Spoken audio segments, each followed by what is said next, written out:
So hello, what's up mga ka-J-Vlog? Welcome ulit for another video, and for today's video, i-review natin ulit ngayong 2026 ang isa sa pinakamabenta na smartphone noong lumabas noong late 2025, which is the Vivo Y21D.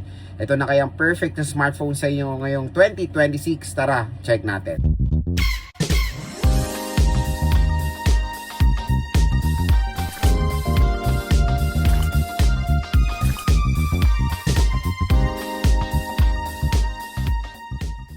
So yun mga ka-J-Vlog, another review na naman tayo, and this time tatalakayin ulit natin ng isa sa napakalupit na smartphone na lumabas ng late 2025, which is the Vivo Y21D.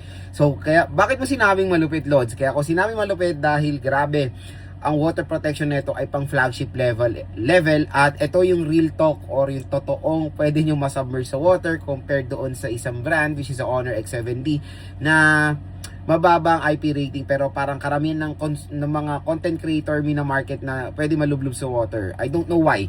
Yung iba accidental drop, okay yung ganong content, pero yung iba kasi sinasubmerge sila sa water na hindi po recommendable isubmerge sa water ang Honor X7D. So ang pinaka main kalaban ng Honor X7D is the Vivo Y21D, and syempre gagawa rin tayo ng review about the Honor X7D ulit ngayon 2026 sa ating sa ibang video natin. So syempre tatalakayin natin itong Vivo Y21D. When it comes sa kanyang SRP mga ka-J-Vlog, ang presyo nito usually nasa 7,000 pesos eh.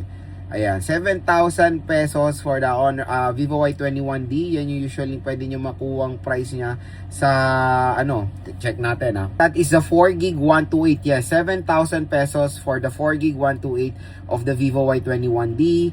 And I think for the 256, meron kasi siyang 6GB 256, is around, is around 8,000 or 8,000 pesos or 9,000 pesos. Pero magandang balita mga ka-J-Vlog dito sa online, dito sa ating view products.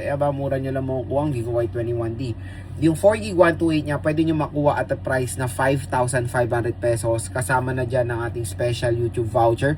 So pag in-apply nyo yan, up to 1,000 pesos discount voucher yan. So possible price pwede nyo makuha ang Vivo Y21D is nasa 5,000 pesos for the 4GB 128. And 6GB 128, yung 6GB 256, pwede nyo siya makuha around, check natin pag in-apply yung ating voucher, pwede nyo siya makuha around 7,000 pesos mga ka-J-Vlog for the 256. So again mga ka-J-Vlog, better option ng mga ibang consumers natin is a 4GB 128. Pero tinatanong ng iba, Lods, kamusta naman po ang 4GB of RAM sa presyo na 5K? Okay po ba siya?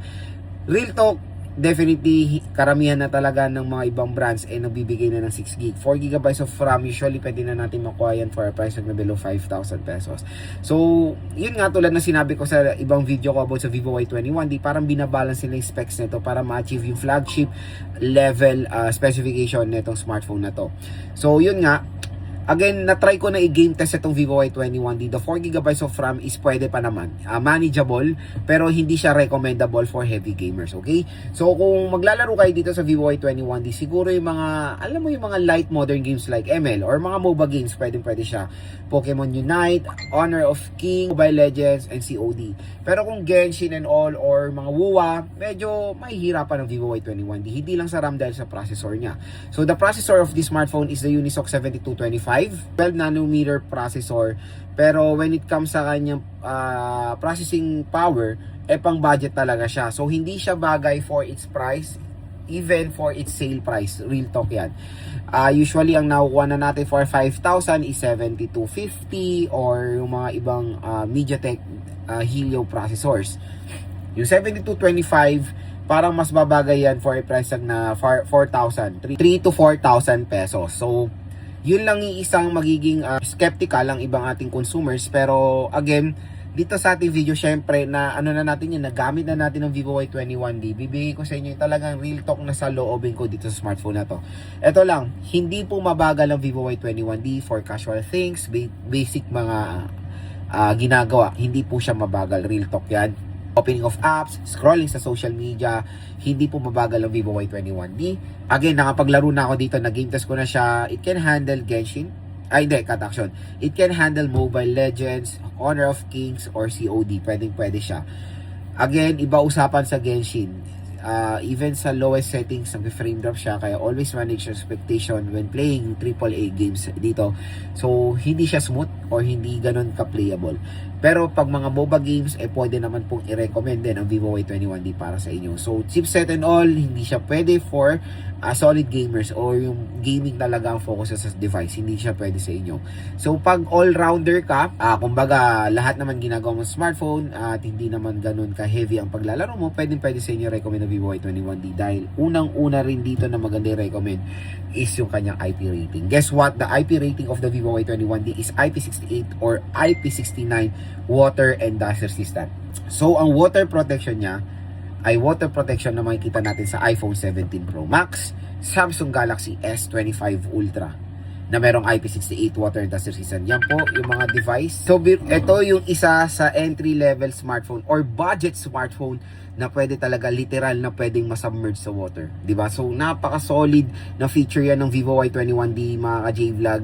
Yes, gumawa ako ng video about dyan sa submersion niya sa water and in-upload ko na I think sa aking Facebook Reels and grabe, talagang legit na legit ang kanyang IP rating at meron pang mode sa kanyang camera na underwater mode. So, di ba, pag may mga ganyang mode na meaning, pwede niya talaga sila masubmerge sa water. Mga nagsasabi, Lods, pwede ba siya sa pool? Kasi syempre marami nagko-comment na IP6869 is or yung mga smartphone or units ay hindi po pwede masubmerge sa chlorine or with chlorine. Yes, tama kayo na hindi sila pwede masubmerge sa chlorine pag matagal.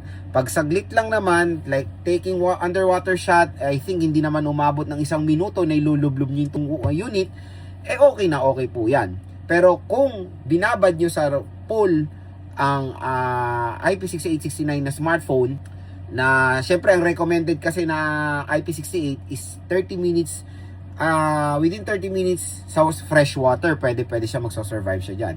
Pero pag nilublob nyo yung smartphone nyo ng 30 minutes sa pool or merong chlorine, yun yung tendency magko-corrode siya or magko-compromise yung unit. Kung saglit lang naman mga ka-J-Vlog na sinubmerge nyo siya sa may chlorine tapos pupunasan nyo rin or after that is tapos na, wala pong masisira dyan. Kasi ako, subok ko na yan, nilulublob ko sa tubig or sa pool na merong chlorine ang mga iPhones ko. iPhone 7, since iPhone 7 ginagawa ko yan, and since Samsung Galaxy S7 Edge ginagawa ko na yan. Kaya hindi ko po ginagawa to mga to kung hindi ko sila sinubukan. At syempre lahat po ng mga IP rating ay may limitation yan. Hindi po masisira ang device nyo kung alam nyo ang limitasyon ng isang unit. Okay? So again, yun yung maganda dito sa Vivo Y21D. Napakamura pero merong magandang water protection. Okay? So again, tulad ng sinabi ko kanina, yung specifications niya is well balanced for its price. Kung nag-expect kayo ng solid chipset, syempre it is not for you. Ang chipset na to can do basic tasks kasi syempre ako, for example, ako motor taxi rider ako. Ang unang priority ko when buying a smartphone, yung merong protection sa tubig. Ito ang magandang i-recommend sa inyo. Maging protection sa tubig, pero pag nag-scroll kayo, mga bookings nyo, hindi siya mabagal. Yun yung mga way na magandang i-recommend ang Vivo Y21D. Kung gagamitin nyo to pang solid gaming, hindi ko siya mare-recommend para sa inyo. Okay? Kung baga, ang chipset niya, kung tawagin na nating all-rounder po. Okay? So, when it comes sa camera naman neto, in fairness, malinaw din ang Vivo Y21D. Meron siyang 50 megapixel main camera, yun lang. Yung mga, sabihin, dalawang lente nito, hindi po, real talk yun, wala namang silbi yung mga ibang lente niyan, auxiliary lens lang yan.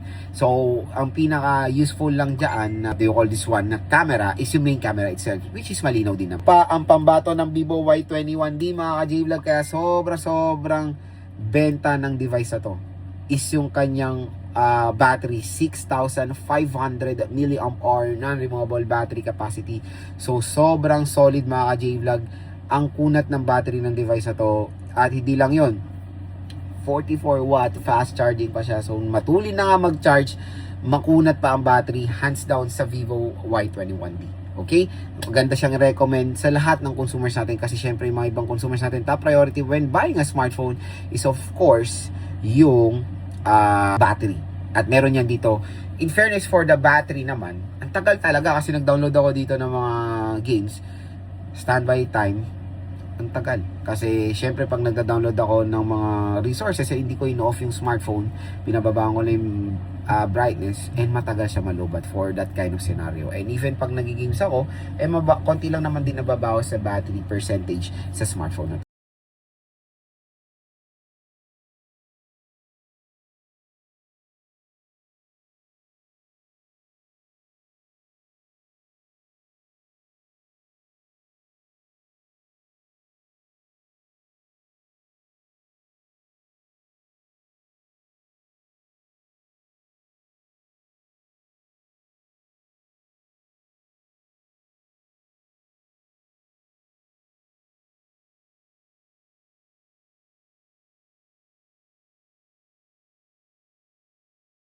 So again mga ka-J-Vlog, ayan mga ka-J-Vlog, kung gusto nyo makuha ng sobrang murang Vivo Y21D, 4GB 128 is the best option para sa inyo kasi sobrang mura niya. Medyo mahal yung 6GB 128 niya, nasa 7,500. And for the processor, for that kind of price tag, to be honest, hindi talaga perfect fit. Pero kung talagang habol nyo is water protection, yan talaga yung magiging advantage ng Vivo Y21D. Go ahead, go for the 6GB 256. Pero ire-recommend ko sa inyo the 4GB 128 is all goods din naman. Kung casual users lang kayo, pwede pa naman yung ganyang RAM at ROM. Saan pa ba tayo bibili ng mura at bagsak presyo ng Vivo Y21D? Dito lang yan sa ating View Products. Tuloy ang ligaya, tuloy ang voucher, tuloy ang discount sa YouTube shopping mga ka-J-Vlog.